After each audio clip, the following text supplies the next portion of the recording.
You just heard Brian Finley talk about LeBron James, and LeBron is listening.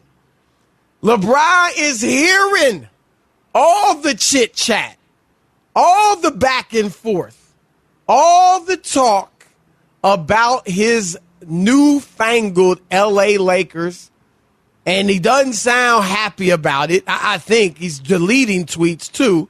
But, Rob G., give us the last tweet. He made 2 tweets, deleted each of them, but the message got across. It's already been on SportsCenter. It's all over. I don't know why you think you can delete it and it's not going to hit. But, Rob G., read the tweet to us. This is from LaTweet Delete James. Here's what he said. Keep talking about my squad. Our personnel ages, the way he plays. He stays injured. We're past our time in this league, etc., etc., etc. Do me one favor. Please, and I mean please, keep that same energy when it begins. That's all I ask. Hashtag thank you. Rob, you can... Big baby, big baby. Wow. That's what LeBron's a big baby. Stop it. Wow. So what? So what? People look at your team and it's the oldest team in the league and they question it. Oh my God, everybody's supposed to be on your bandwagon and think the Lakers are the greatest thing since sliced bread? Or can people give their honest analysis that it's an older team? There are a lot of question marks. There are a lot of concerns about guys staying healthy through an 82-game season. I don't think any of those comments are outrageous or ridiculous. What is he talking about? My God, worry about playing basketball. Why guys so caught up on analysts? That's what we get paid for. What are we supposed to do? Get on the radio and rubber stamp every damn thing you do? That's not how it works, LeBron James. Sorry. These guys are so damn sensitive. It's ridiculous. So what? You disagree? You like what you did? That's all. Apparently you liked it. That's why you signed off on all these moves. Go out and win a championship and shut everybody up. That's all. But to single out and make keep the same energy and all that. No. This is what we do. You know what we don't do, Chris? We don't wait for a team to make moves and then watch the entire season and then watch the playoffs and then make a comment. That's not what we do. Right. Yeah, I'm not. I don't think this means he's a baby or sensitive or anything like that. He's making a comment. He's got televisions. He's got radios. He hears the talk. And if he wants to respond to it, that's fine. That's his right as a man. What I would say, though, is there's nothing that was said. These are facts. I'm going to go line by line. Keep talking about my squad. We're going to talk about your squad and everybody else's squad. Our personnel ages, I don't know if he means our personal ages, but the ages of the personnel, whatever. The fact is this. You're old. Not just you. I mean, you're going to be 37 in December. Carmelo's 37. Right. Right? Dwight Howard is older, past his prime. Who else do they have? Westbrook is 32. Who they added else? Rob, help me out. Grandma Trevor Moses Reeves is coming off the bench. She's 300. They got old guys. Here we go. The ages. Kent Bazemore's 32. Like I said, Dwight's 35. Marc Gasol's 36. These are facts. It's not anybody picking on your team. Your team is old. Now, Colin was saying like they're the oldest team in NBA history or the NBA or something like that. I don't know if that's true, but they're old. And so it's not like anybody is going out of their way to pick on the Lakers. We're just stating the facts. He stays injured. Anthony Davis does stay injured. He does. We can run down the game. He played, 36 games this year? That's just a fact. So ain't nobody picking on y'all. Ain't nobody being personal.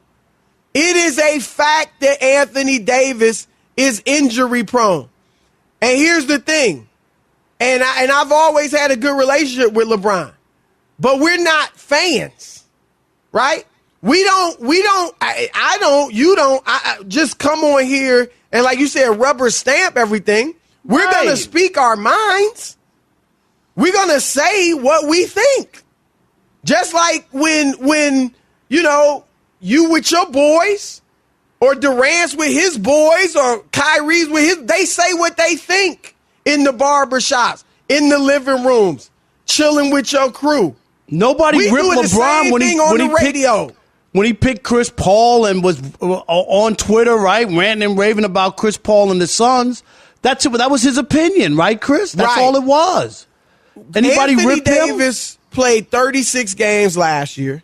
He played 62 games the year before.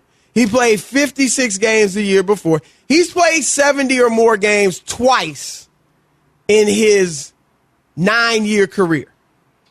He does stay hurt. What else? We're past our time in this league. Well, we'll see. I don't know who said that. Right. But, some of the dudes I don't know who said that either. Who said that? So that we're analyzing the situation.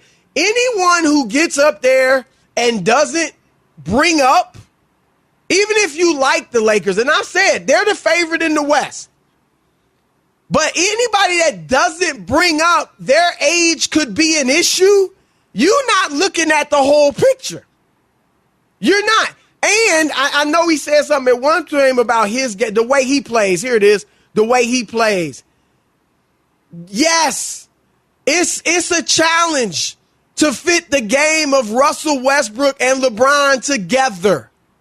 Again, anybody that doesn't bring that up, Rob, have we talked to one guy, Eric Pincus last night? Everybody else we've talked to has said what?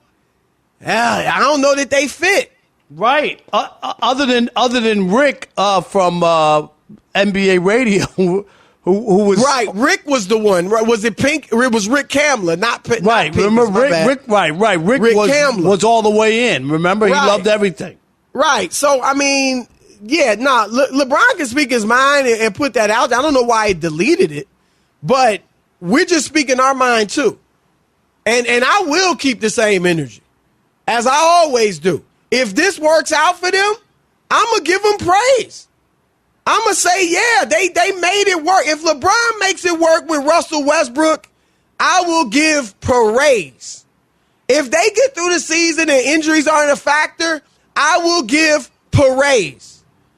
But I will not apologize for saying this is a concern, because it is.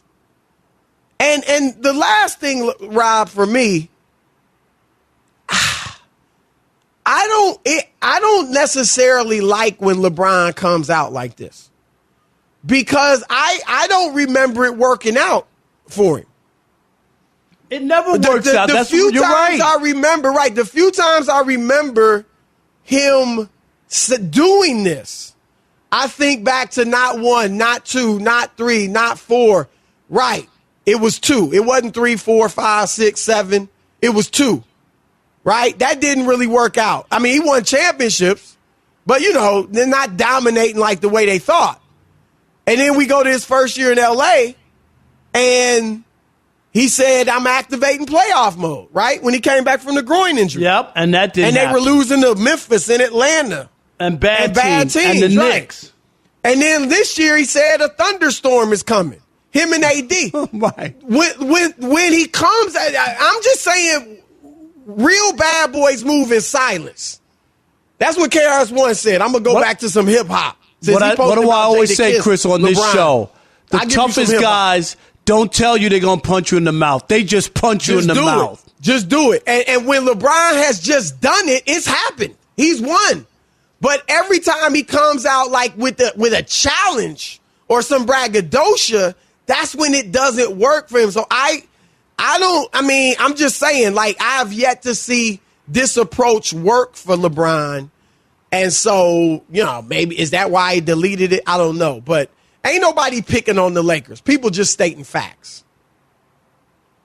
Yeah, when I say a baby, it's like, just state your case. We love this team.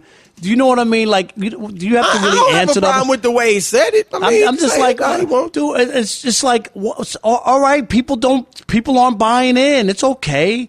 It doesn't mean like you don't have to respond to everything is my point. I guess that's me. I don't think you have to respond to us, Chris, because we have an opinion or you don't like what people are saying. I don't think you have to respond to everything. That's just me. Is it good for us and our business? Yes, it's great. It's great for us. But I don't think you need to always respond just because someone has a differing opinion. That's all. That's me. Yeah, I mean, I don't have a problem with them responding. It's different now. Back in the day, athletes could really only respond to you in practice when they saw you, right? You know, nowadays, dudes got Twitter. Dudes got Instagram. You know, so they can go right on and respond to media criticism or whatever it may be. So I don't have a problem with it. I don't think it means you're sensitive. I mean, I might, if I had people talking about me 24/7, I'd probably respond here and there too. So I don't have a problem with it. All I'm saying is people are just stating facts. And I'm far from a LeBron, you know, hater or whatever you people want to say, but I'm still going to state facts. The team is old. Anthony Davis is injury prone. Russell Westbrook and you will be an interesting fit. You know, those are just facts. To sit up here and act like, oh, it's going to be perfect, you're just not looking at the game the right way. And it might work. I've said one of the reasons for optimism is that LeBron is such a smart basketball player. And maybe he'll be able to make it work. But it's still a concern. It still needs to be brought up because it might not work. And that's all people are saying. I don't know. I mean, maybe some people are hating, but I think a lot of people, Rob, are just stating facts. I'm with you. I think it's like the criticism is obvious. Of the moves, I just think that if you're being legit and you're being thoughtful, Chris, and trying to give analysis of a team, we just know how trying to keep people healthy, right, and all that have just gone. We see younger guys already go down. So the Nets lose 2 stars, young guys. They're not old; they're young. Right. Even with the Nets, we say, you know, you do throw in the if. Right. We they're always healthy. throwing is Kyrie going to be healthy? Where's his mind going to be? We throw that in because it has to be thrown in because stuff has happened. That's all dudes are saying.